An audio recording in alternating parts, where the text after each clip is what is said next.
stamping ng pooling para iwas dagdag bawas.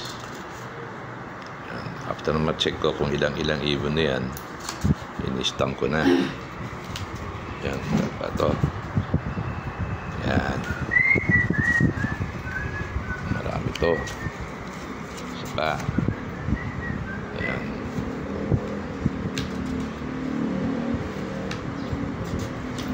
Stamping.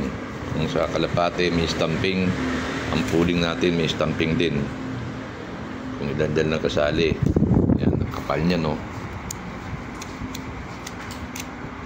Yan.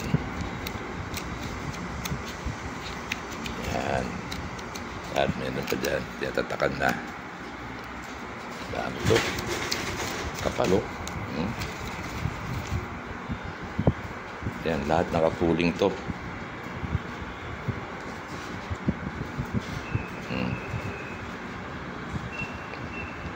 Kaya ko ginagawa yan para iwas dagdag bawas.